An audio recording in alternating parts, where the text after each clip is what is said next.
esta presentación para que aquellas personas que no se pueden conectar por el horario la puedan ver después en la página web y en el canal de YouTube, ¿ya? Hoy tenemos el honor de compartir con el doctor Carlos Guevara, neurólogo eh, especialista en esclerosis múltiple. Así que los dejo con él. Damos continuidad a las charlas que quedaron pendientes del Día Nacional de la Esclerosis Múltiple y así lo vamos a seguir haciendo hasta completar las que estaban pactadas. ¿Ya? Ya, doctor, comienza nomás. Partimos. ¿Me escuchan bien, cierto, Betsy? ¿Sí? Se escucha. Sí. Bueno, buenas tardes. Creo que es una reunión que debe ser dedicada a Verónica. Justo hace un mes ella me llamó y me dijo que quizás podríamos postergar la charla que estaba programada porque no se sentía muy bien, estaba con una neumonía y yo feliz porque no la tenía muy bien preparada, así que gracias a ella tengo un mes más para, de preparación para la charla, así que feliz de que las actividades que ustedes tienen continúe, como dice, todo debe continuar. Y feliz que Verónica haya dejado un equipo de personas que den continuidad al trabajo. Eso es un mérito de la gente que dirigen, que pueden dejar equipos de trabajo para continuar la obra, ¿no? ¿No es cierto? Hoy día, entrando al tema, vamos a conversar sobre los estudios clínicos en esclerosis múltiple. Me voy a presentar. Yo soy neurólogo, estudié medicina en la Universidad de Concepción, de modo que soy sureño, y estudié neurología en el Hospital Barros Luco de la Universidad de Chile. Luego trabajé 3 años en el CRS Salvador Allende en Pudahuel, donde devolví mi beca por allá en los años en el 2000. Y mientras estaba en esa devolución de beca, tuve la oportunidad de hacer un curso de epilepsia en España y otro de enfermedad de Parkinson en Canadá, hasta que en el 2007 obtuve la beca Presidente de la República y me fui a hacer un doctorado en neurociencia clínica en Londres, en el King's College London, donde estuve financiado por los impuestos de todos los chilenos con la beca Presidente de la República, 4 años teniendo una vida académica bastante interesante y donde empecé a entender un poco lo que es la investigación clínica.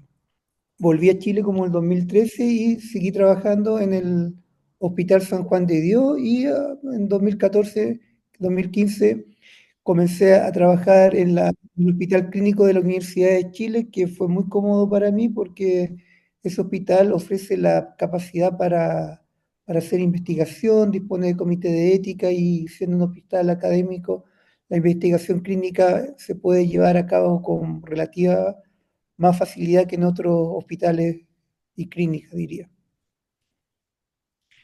Entonces, ¿qué vamos a tratar de comunicar hoy día y conversar con todos ustedes?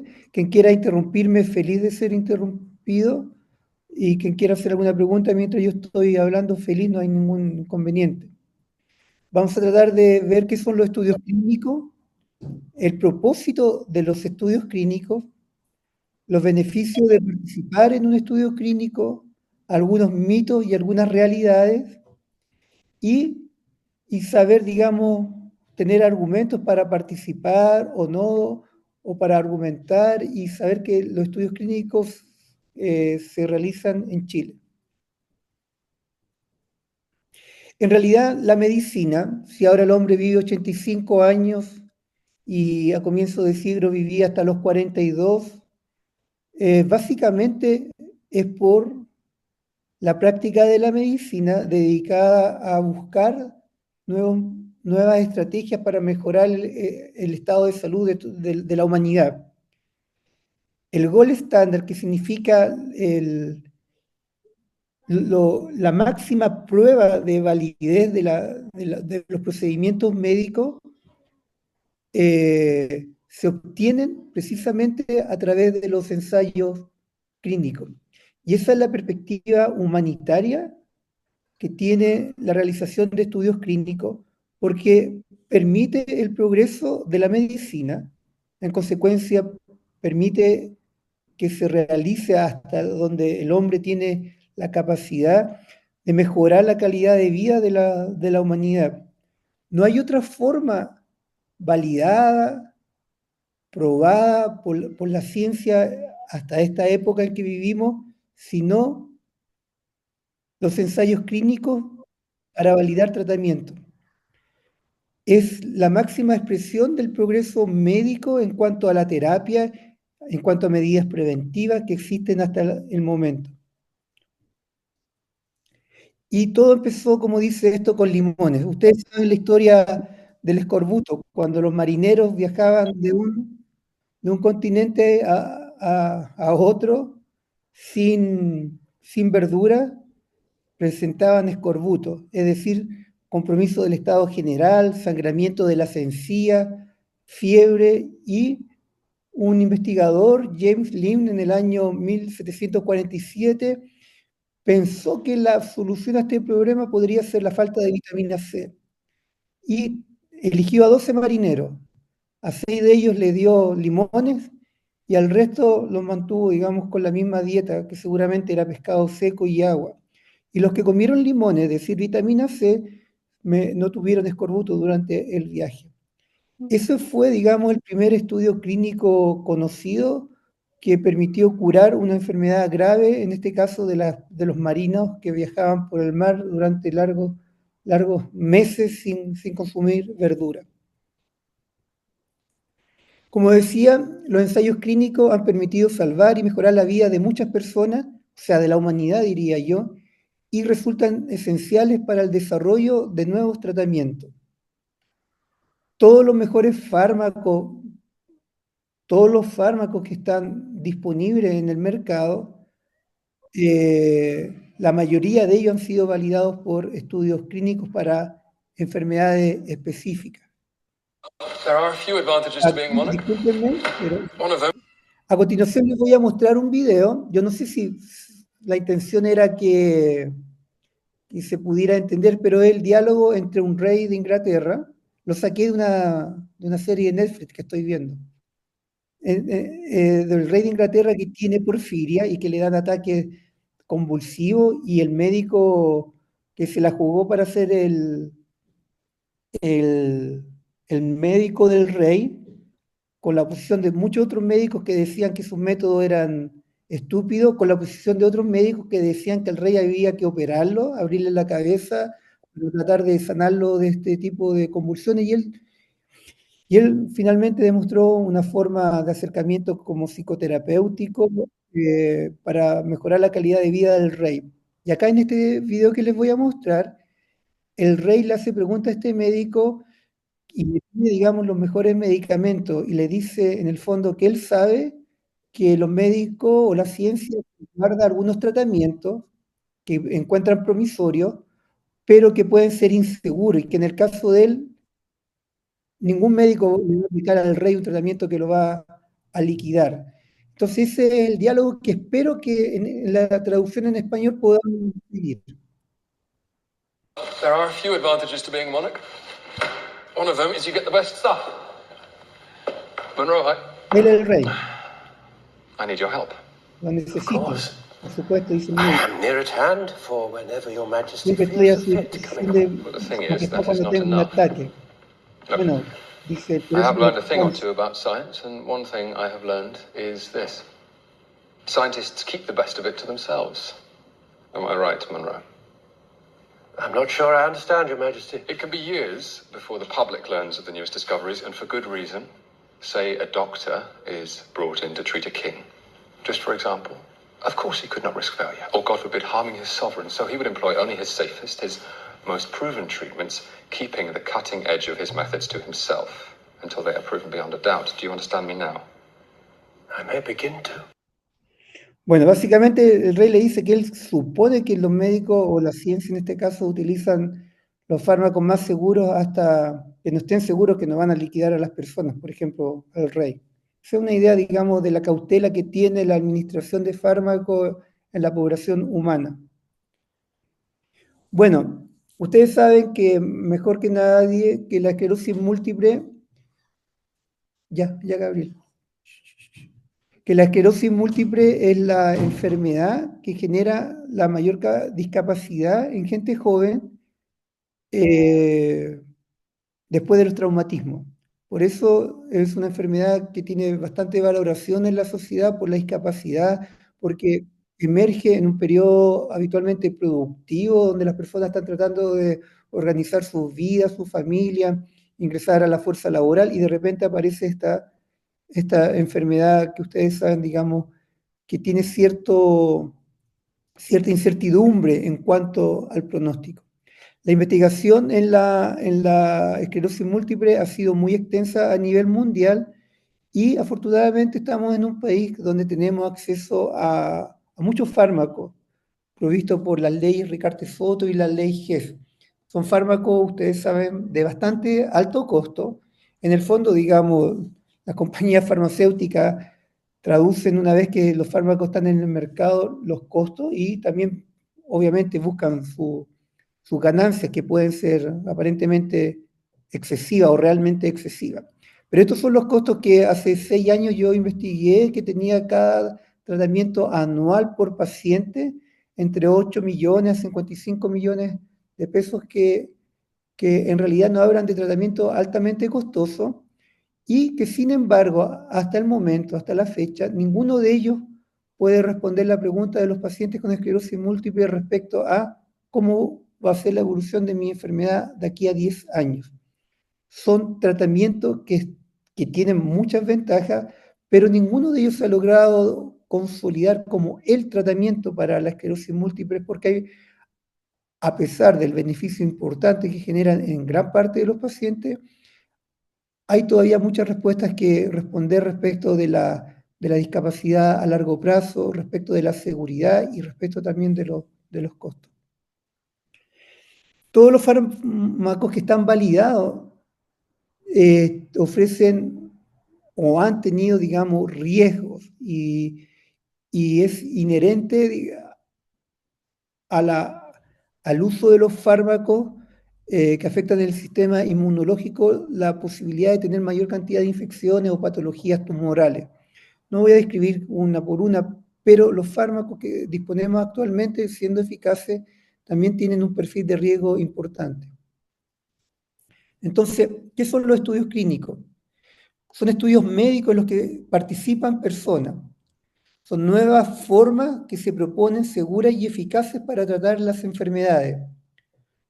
Una vez que se evalúan los fármacos en el laboratorio, in vitro, luego en animales menores como ratas y en animales mayores como los monos, pasa el estudio a humanos. Básicamente vamos a describir la fase de un estudio clínico y cuando los tratamientos, digamos, son más prometedores, pasan a ser parte de ensayos clínicos.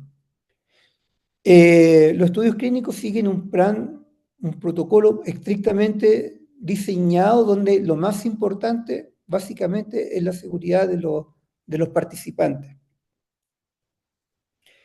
¿Cuáles son los propósitos de un estudio clínico?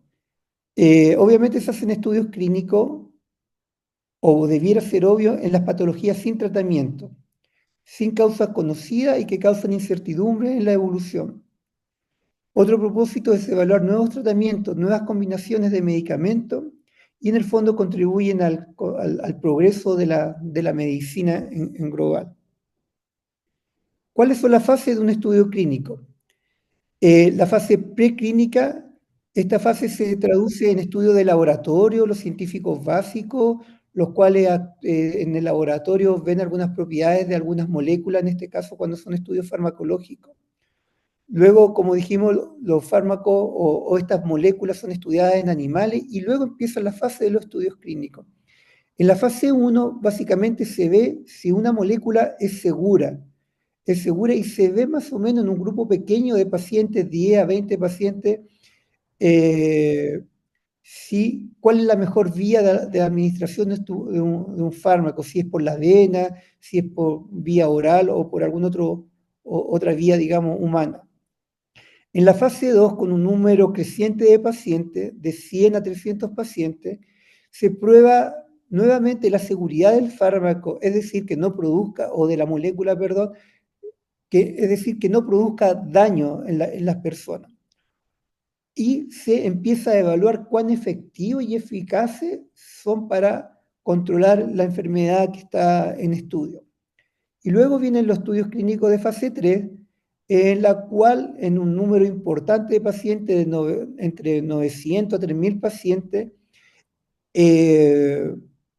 se evalúa nuevamente, se continúa evaluando la seguridad y en esta etapa sobre todo se está evaluando la eficacia. Si son útiles, por ejemplo, en esclerosis múltiple para reducir la cantidad de brotes, para disminuir la inflamación en el cerebro, para disminuir el grado de atrofia cerebral y para disminuir la discapacidad, digamos, a largo plazo. Una vez que los resultados son estadísticamente comprobado y demostró eficacia, porque puede que no la muestre, pueden ser aprobados por la agencia regulatoria, que en esta, la más importante obviamente es la agencia de Estados Unidos, que es la FDA. Estos estudios probablemente deben tener una duración desde la parte preclínica hasta que el fármaco va al mercado de aproximadamente unos 10 años, al menos diría yo. El asunto es cuáles son las ventajas de participar de un estudio clínico. En realidad, en la esclerosis múltiple, la ventaja de participar en un estudio clínico es dada, diría yo, no necesariamente por lo que está escrito en esta diapositiva, sino en nuestro medio, donde hay mucha diferencia en cuanto al acceso a la salud. La ventaja de participar en un estudio clínico es tener una atención médica regular, una estandarizada respecto de una enfermedad, acceder, digamos, a tratamientos sin costo y en forma segura y sin retraso, tener acceso a exámenes de laboratorio, acá en esclerosis múltiple la resonancia nuclear es magnética, que obviamente no debe tener ningún costo, y tener un seguimiento neurológico estricto, lo cual implica estar en contacto con el médico tratante de los pacientes y obviamente compartir la información que se va adquiriendo.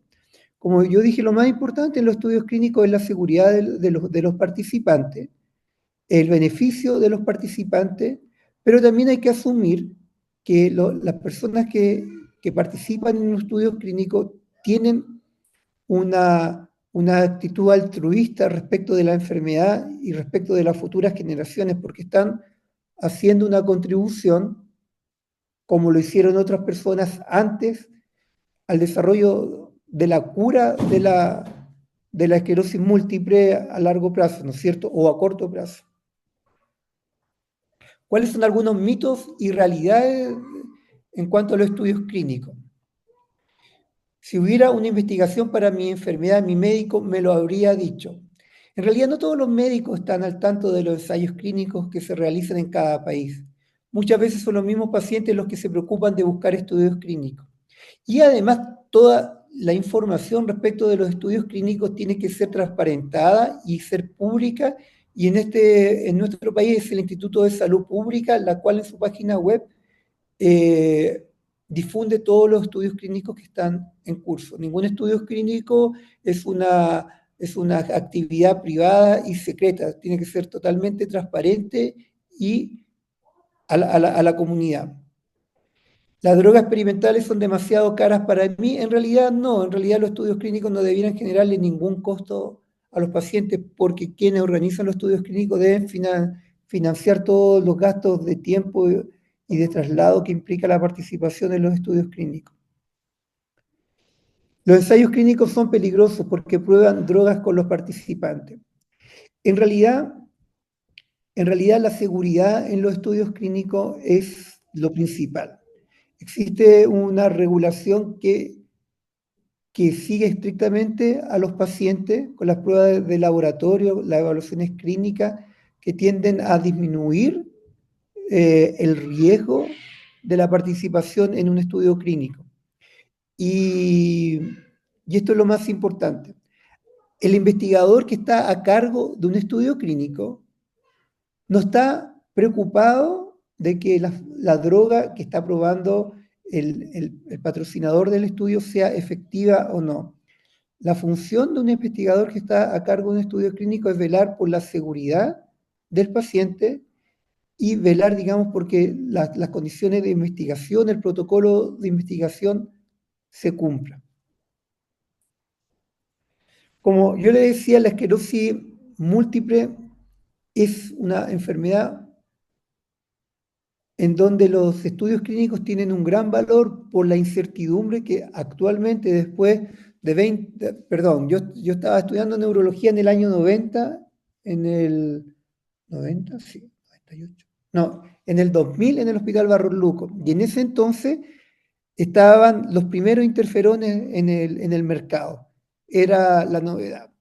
Desde el 2000 hasta el 2025, o sea, hace un cuarto de siglo, los ensayos clínicos en esclerosis múltiple han sido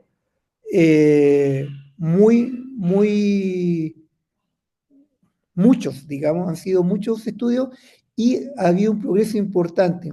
Sin embargo, hasta la fecha, la respuesta a la gran pregunta de todos los pacientes es no respondida. La pregunta que todos queremos responder a un paciente, mire, con esta droga tiene una posibilidad de un 90% de estar sin discapacidad de aquí a 10 años. Esa es la gran deuda que tiene la medicina con la esclerosis múltiple en cuanto a tratar de liquidar de una vez por todas la incertidumbre respecto de la evolución. Cuando alguien tiene una neumonía, se le ofrece un antibiótico y habitualmente el médico puede decir, mire, tiene un 90% de estar libre de la enfermedad de aquí a 7 días. Pero eso no sucede, digamos, con la esclerosis múltiple. Gabriel, ¿puedes cerrar la puerta, por favor?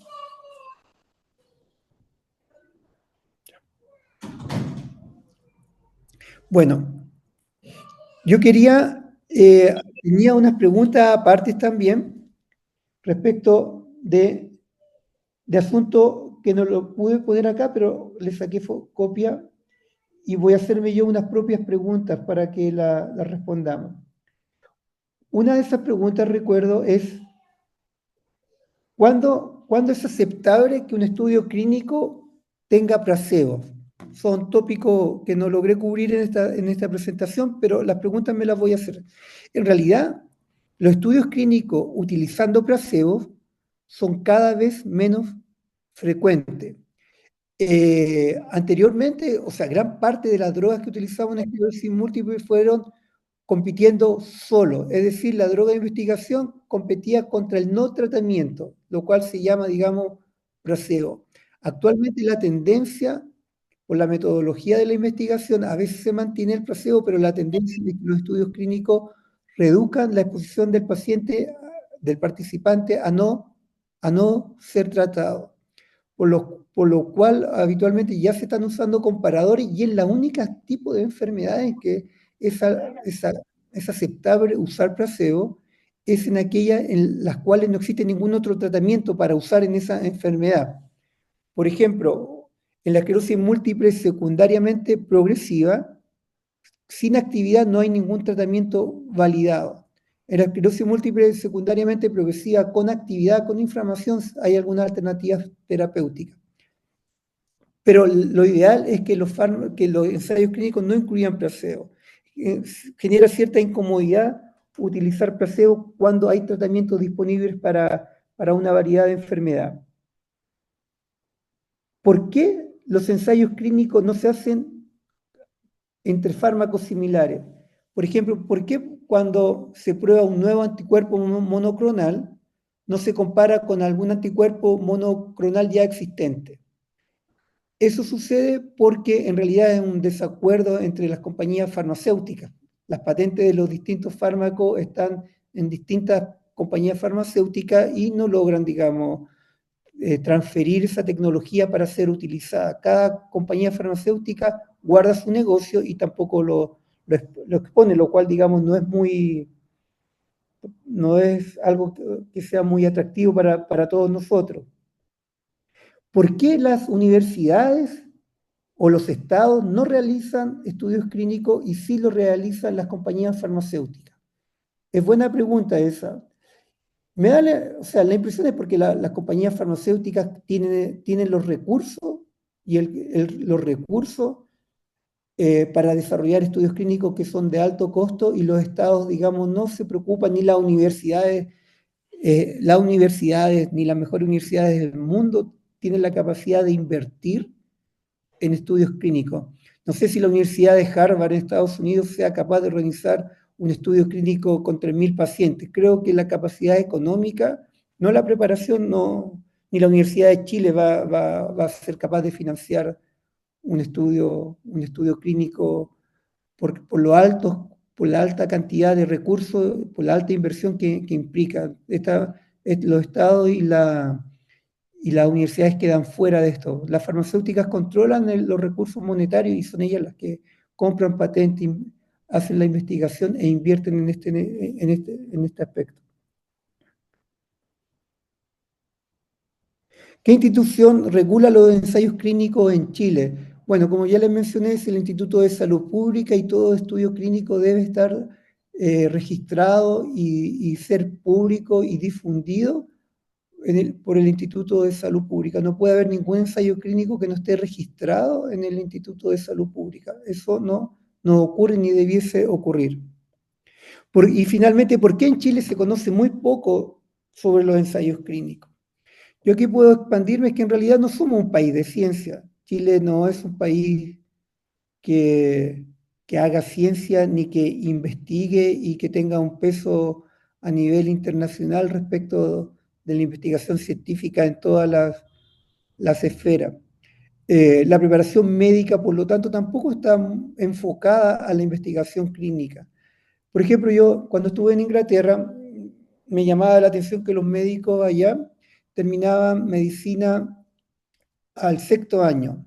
Al séptimo año el Estado les pagaba su internado, lo que admirarían los internos de Chile.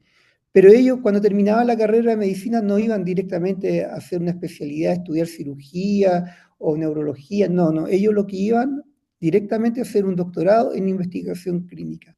Una vez siendo PhD o doctor en investigación clínica, luego hacían la especialidad. Entonces ellos entraban en la carrera médica especialista con un enfoque de investigación. Por eso en Inglaterra no es muy extraordinario que alguien gane el premio Nobel, aparece un pedacito chico en el periódico, porque en realidad la investigación es parte de la cultura científica. En nuestro país todavía no, estamos aislados y somos un país sin tanta tradición ni recursos, por no decir subdesarrollado, que no. Así es que esa es a grandes rasgos mi presentación. En la Universidad de Chile estamos desarrollando estudios clínicos que prontamente vamos a difundir, pero tenemos ya una experiencia importante en estudios clínicos. Lo importante, antes de terminar, es que cuando un investigador realiza un estudio clínico, tiene que involucrarse con la realidad de los participantes. Es decir, si por alguna razón el tratamiento del estudio clínico no funciona o debe ser retirado del paciente por cualquier razón, el investigador y sobre todo nuestro medio tiene que dar una cobertura y tratar de utilizar los recursos que existen en este país para dar continuidad de tratamiento. Nosotros acabamos de terminar un estudio clínico en esclerosis múltiple con 45 pacientes y estoy muy tranquilo de que los 45 pacientes en estos momentos, después de 3 años y medio de estudio, todos están con tratamiento. La mayoría continúan en una fase de extensión del estudio, pero aquellos que por diversas razones no fue posible continuar con el estudio, utilizando la ley Ricarte-Soto u otras alternativas, todo en estos momentos, en nuestro estudio principal, todos están en tratamiento y en seguimiento, y en general están bastante parecidos a cómo ingresaron. Así es que creo que no solamente participar, sino sentir que la participación en un estudio clínico es un hogar, es un lugar amable para que en conjunto buscar las soluciones a los problemas que se vayan presentando. Así que esa es mi presentación. Sí, encantado de recibir alguna pregunta. Muchas gracias, doctor, por su presentación. Las preguntas que tengan pueden ir levantando la mano o dejándola en el chat. Carol tiene la mano arriba, si quiere hacer una pregunta.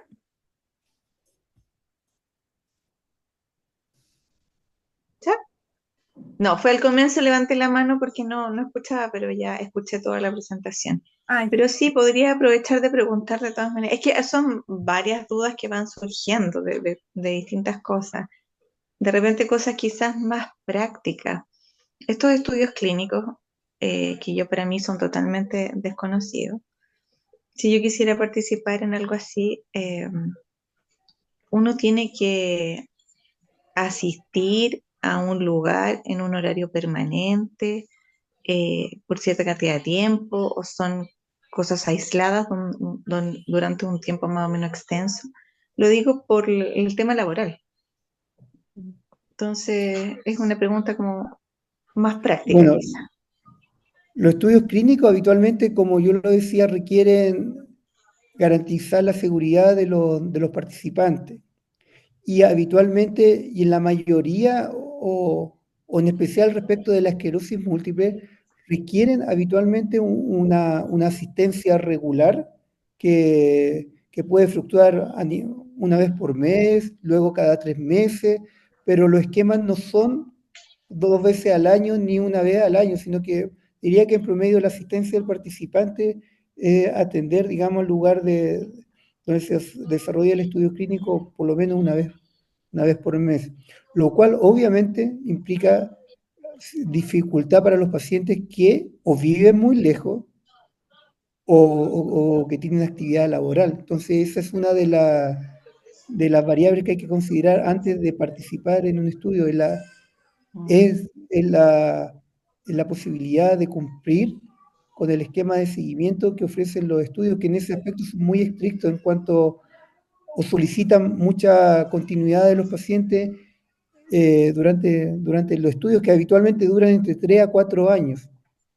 Entonces, claro, habitualmente se requiere la participación activa de todo el mundo ahí. Perfecto, gracias.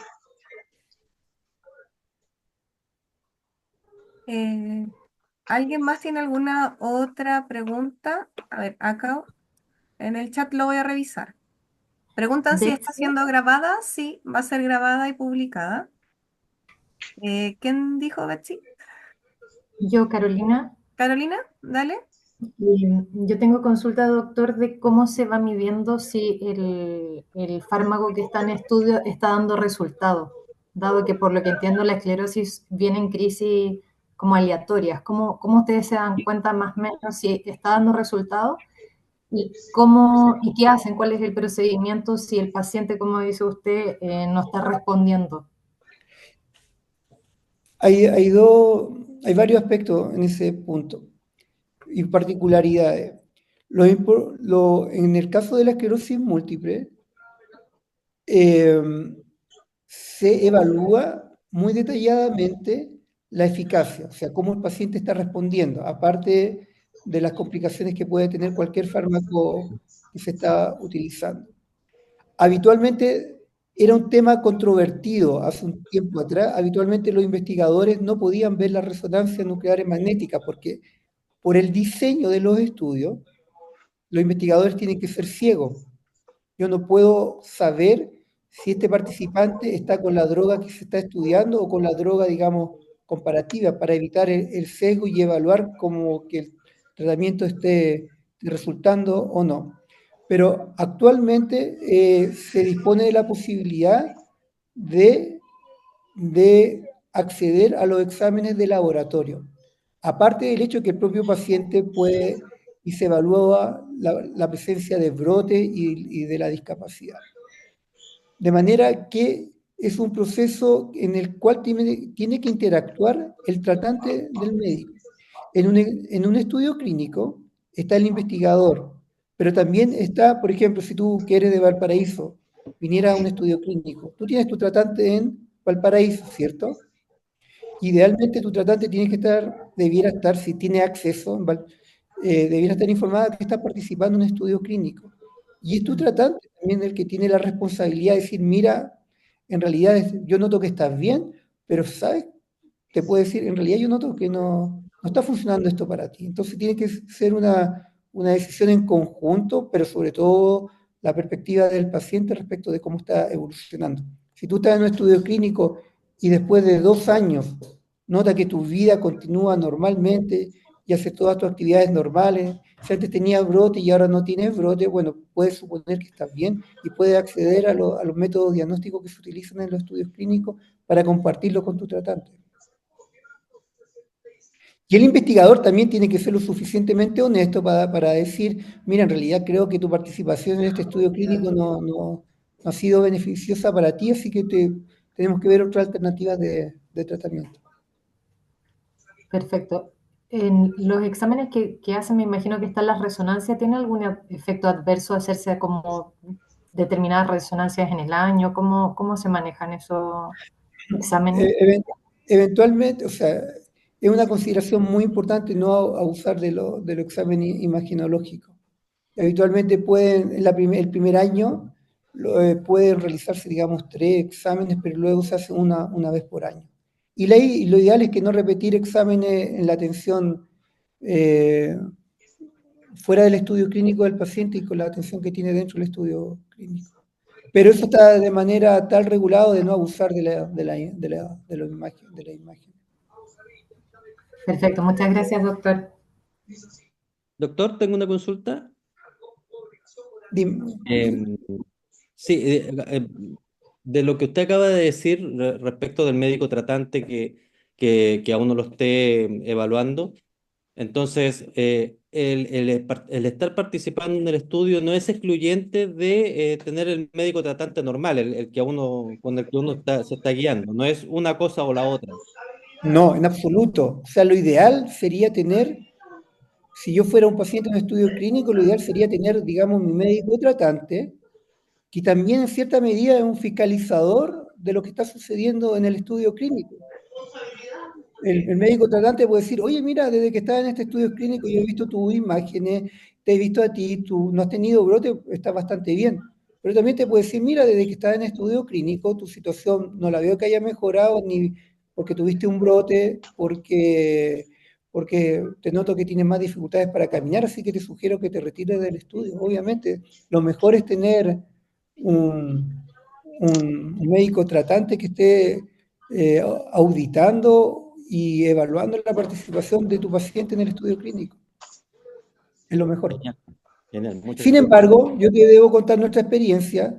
Durante la pandemia tuvimos muchos pacientes participando en estudios clínicos que en realidad no tenían acceso a médico tratante ni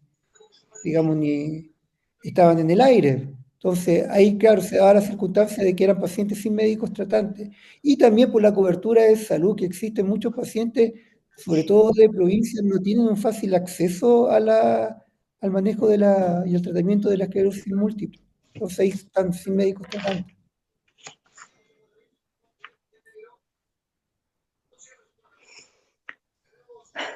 Silvia también tiene la mano alzada. ¿Alguien hacer su pregunta?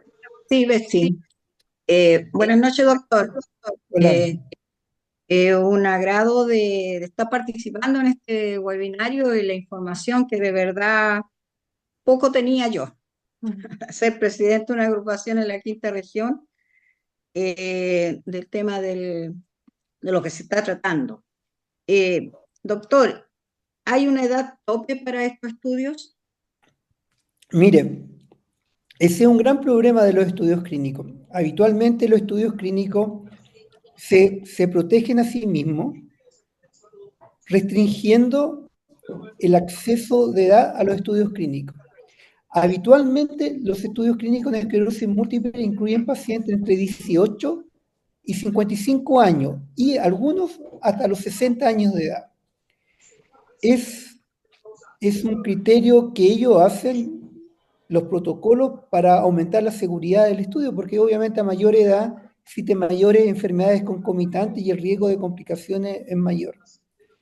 Habitualmente los estudios clínicos involucran personas hasta los 55 o hasta los 60 años y con la capacidad de dar consentimientos mayores de 18 años. Entonces, sin embargo, ustedes ven que todos los fármacos después se utilizan en pacientes sobre 60 años, lo que se llama una aplicación fuera de etiqueta, porque en realidad nunca fueron estudiados en personas mayores de 60 años, pero la práctica clínica los hace utilizarlo, digamos, sin haber sido parte de un estudio clínico en personas mayores. Pero habitualmente el límite está entre los 55 y los 60 años de edad. Muy raramente un estudio clínico incluye personas mayores de 60 años, lo cual obviamente es injusto.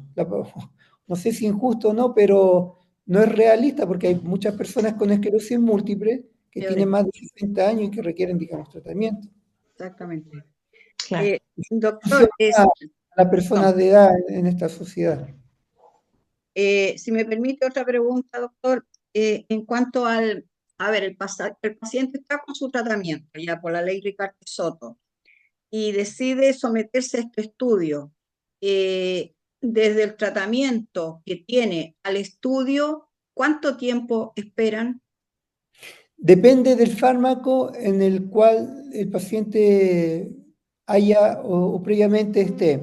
Hay algunos periodos que se llaman de lavado farmacológico que fluctúan entre los 6 meses y los 3 meses o los 2 meses, y definitivamente hay fármacos que hacen que el paciente no sea elegible para un estudio clínico. Por ejemplo, los pacientes que están con alentrizumab, que es un fármaco bastante energético y potente, habitualmente no son incluidos en los estudios clínicos porque ya su sistema inmunológico fue modificado por mucho tiempo. Entonces, el diseño no incluye pacientes que hayan tenido inmunosupresión intensa previamente, por ejemplo. Y hay otros fármacos, por ejemplo, que están los pacientes que están con interferones, con teriflunomida o con fumaratos, que en realidad no requieren periodo de espera, pueden traslaparse inmediatamente. Así que es una consideración importante en qué tratamiento haya estado el paciente previamente para valorar si es elegible para un estudio o para valorar cuánto tiempo tiene que esperar para ingresar a un estudio clínico. Ya, y la última para dejarle a los demás compañeros preguntar, cuando el paciente deja el tratamiento, la ley Ricardo Soto, ¿el médico tratante o el equipo del estudio hacen un informe a la ley Ricardo Soto que el paciente no va a estar recibiendo ese tratamiento? Eso debiese ser. Sin embargo, un paciente, es muy bueno comunicar a los comités que el paciente ya no está en ese tratamiento con el fin de que no sigan derivando el tratamiento a la farmacia. Sin embargo, es muy importante saber que la ley es la ley. Ningún paciente que participe en un estudio clínico pierde sus derechos legales. El paciente puede ingresar a un estudio clínico y el médico le puede decir, oye, si tú participas en el estudio clínico vas a perder tus derechos para la ley Ricardo Soto. Eso no, eso digamos, ese es otro mito. Ningún paciente pierde sus derechos legales por participar en un estudio clínico. Muchas gracias, doctor. ¿Okay? Muchas gracias. Gracias. Gracias, Silvia, por las preguntas. Vamos con las preguntas del chat. Acá preguntan, buenas noches a todos. Mi consulta al respecto es si conviene ingresar a un estudio clínico teniendo un diagnóstico reciente, sin tener ningún tipo de medicación o tratamiento anterior para la esclerosis múltiple. Esas son varias consideraciones que el paciente tiene que realizar. Por ejemplo, habitualmente en nuestros estudios clínicos ingresan pacientes sin tratamiento previo. ¿Cuáles podrían ser algunas? Bueno, en primer lugar, hay que decir que la participación en un estudio clínico requiere lo fundamental, el consentimiento del paciente. Cada vez que alguien participa en un estudio clínico es de libre voluntad y puede retirarse en cualquier momento sin mayores explicaciones de un estudio clínico. Por ejemplo, ¿cuáles podrían ser las ventajas para un paciente recién diagnosticado de participar en un estudio clínico en nuestro país? Recibir drogas originales, por ejemplo.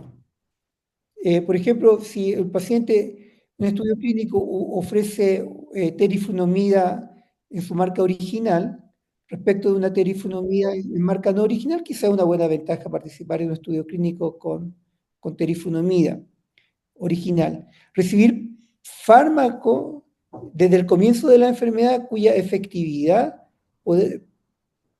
demostradamente es mayor, por ejemplo, recibir anticuerpos monoclonales desde el comienzo de la enfermedad, bypaseando la ley GES que no permite, digamos, el uso de fármacos anticuerpos monoclonales, sino hasta el uso de la ley Ricarte-Soto. Y tener, digamos, un acceso rápido y oportuno al manejo de la enfermedad y no esperar, digamos, los plazos o ser contactado por los hospitales públicos, que a veces, digamos, toma harto tiempo. Entonces, y la ventaja de participar en todos los estudios clínicos también es la contribución, digamos, al desarrollo de la ciencia. Pero es una decisión del paciente respecto de cuál opción él opta, según los argumentos que tenga. Ya, por acá no tenemos una pregunta, sino que hay un agradecimiento de parte de la agrupación de esclerosis múltiple de la ACEMA región. Agradecen al doctor por esta charla, ya, y a todos los pacientes que participan en estudios clínicos y que ayudan a las nuevas investigaciones y con ello la posibilidad de tener nuevos fármacos.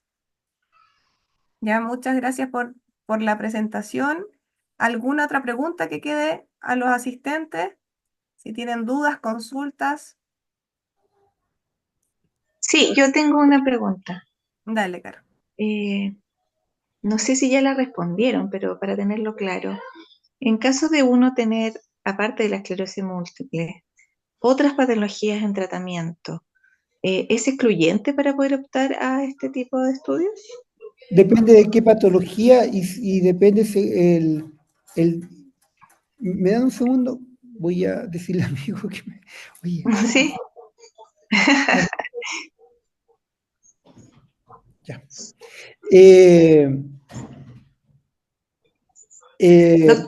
Depende del diseño del estudio. Si el estudio dice que un paciente con hipertensión, con diabetes bien controlada puede participar en el estudio, perfecto. Pero habitualmente los estudios excluyen también a pacientes con patologías graves, enfermedades cardíacas, enfermedades hepáticas o con patologías inflamatorias, donde también se usan otros antiinflamatorios. Entonces, no hay ninguna enfermedad per se que excluya a un paciente, va a depender del estudio, del diseño de ese estudio, qué patologías pueden limitar la participación de un estudio o qué patologías son permitidas en el estudio. Hay que ir caso a caso viendo, digamos, los protocolos, el diseño del estudio para ver qué tipo de pacientes con qué tipo de enfermedades pueden o no participar en los estudios clínicos. Claro, porque me imagino que a lo mejor algún fármaco que se esté probando en el paciente podría interferir con el que está tomando vía tratamiento. Obviamente, por ejemplo, en la esclerosis múltiple, los fármacos que se utilizan son antiinflamatorios de distintos tipos. Si un paciente con artritis reumatoide está tomando otro antiinflamatorio como metotrexato, entonces no forma parte del diseño mezclar dos antiinflamatorios porque puede Claro, modificar los resultados. exacto. Perfecto. Ya, por acá hay otra Gracias, doctor. pregunta. ¿Es recomendado participar en el estudio cuando uno tiene antecedentes familiares de cáncer? Habitualmente los antecedentes familiares de cáncer no son motivo de exclusión. Lo que sí habitualmente son motivos de exclusión es cuando el paciente ha tenido algún cáncer importante. Pero no todos los tipos de cáncer. Habitualmente se permiten a pacientes con cáncer cérvico-uterino o con cáncer de piel localizado. Pero pacientes previamente con cáncer habitualmente no son incluidos en los estudios clínicos, con otros tipos de cáncer. Ya. Queda otra pregunta por acá. Quiero preguntar por mi caso. Llevo 13 años con esclerosis múltiple, 3 años con esclerosis múltiple secundaria progresiva y en marzo del año pasado comenzó con ocrelizumab. ¿Es congruente participar en este estudio? Asumo que el que demostró... Mire, yo creo que hay que analizarlo caso a caso. Exacto. Cada caso tiene que ser evaluado en general. Nosotros en el Hospital Clínico de la Universidad de Chile estamos con un estudio clínico para pacientes con esclerosis múltiple secundaria progresiva sin actividad. También es un protocolo y hay que evaluar, digamos, caso a caso, digamos, cada situación. ¿Ya? Y por acá preguntan, ¿dónde compartimos los estudios del doctor, los que están en proceso, como los futuros? Bueno, al menos Acá acá puedo poner, sí. disculpen un poquito. El doctor lo puso en su presentación, pero nosotros también como corporación, a mano de todo, del médico, siempre se hacen, una vez que están aprobados los estudios, se hace su publicación, tanto en la página web, en el Facebook y en el Instagram de la corporación, así como los que ya fueron realizados, que habló el doctor que ya están algunos terminando, y los que vienen ahora también van a ser publicados con todos los detalles, con el número de contacto, etcétera. ¿Queda alguna otra pregunta? Bueno, ¿algo más? Sí, yo quiero, hola, quiero, doctor, preguntar, fui el que hizo la pregunta, porque tengo total interés en la participación este año. Bueno, ya pudieron leer mi pregunta, así que estoy disponible a conversar con usted, doctor, por Ahí el correo tú electrónico. tienes el correo y nos puedes contactar. Con gusto respondemos todo. Y además es mi trabajo, trabajo en esto y es algo que me gusta. Así que feliz. Exacto. ¿Ya? No, encantado, voy a enviarle un correo electrónico al cual ya tengo, afortunadamente. Qué Ok, bueno. muchas gracias, Franco. Ya. Vamos a dejar la grabación hasta aquí. Agradecemos al doctor por su tiempo, por habernos dado esta charla, por no olvidarse de los pacientes también que necesitamos nuevos medicamentos para que esto siga avanzando. También se le agradece a todos los pacientes que participan, porque sin ellos tampoco sería fácil llevar, así que la idea es que si conocen a alguien que necesite un estudio clínico que no esté bien, háganle saber que existe esta posibilidad. Compártanlo con los otros pacientes, convérsenlo, eh, porque también el correr la boca a boca ahí nos lleva a tener más información. Ya, acá muchas gracias a todos los que están dando su agradecimiento, gracias por participar. Recuerden que vamos a continuar con las charlas que quedaron pendientes, así que para que estén atentos a las redes sociales, ahí las vamos a compartir. ¿Alguien? Muchas gracias. Ya. Muchas gracias. Gracias, Muchas buenas gracias, que noches. estén bien.